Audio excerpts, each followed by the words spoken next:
सुबह का सूरज गांव के छोटे से खेतों पर अपनी पहली किरणें बिखेर रहा था।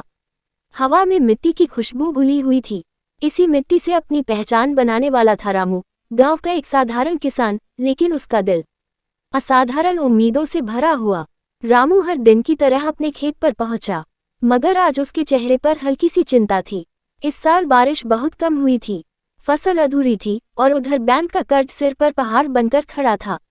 रामू मिट्टी को हाथ में लेकर बोला, माँ तू ही संभाल ले।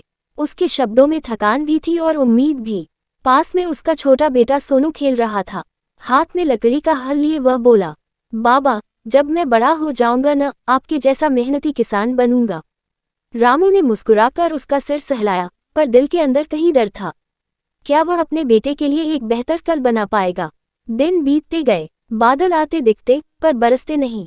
गांव के कई किसान शहरों का रुख कर चुके थे, कुछ ने खेत बेच दिए और कुछ ने उम्मीदें। रामू हर रात आसमान से बातें करता, बस एक बारिश, एक मौका, मैं सब ठीक कर दूंगा। फिर एक दिन सुबह अचानक तेज हवा चली, आसमान में बादलों की एक भारी भीड़ा खड़ी हुई।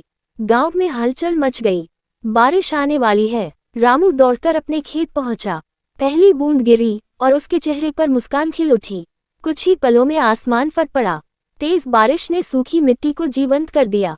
रामू खड़ा होकर आंखें बंद किए बारिश को महसूस कर रहा था।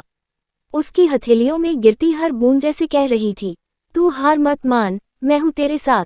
कुछ महीनों बाद खेत सोने जैसी फसल से भर चुका था। हल्की हवा चलती तो धान की बालियां झूमती, जैसे सोने की लहरें बह रही हों। रामू का कर्ज भी उतर गया।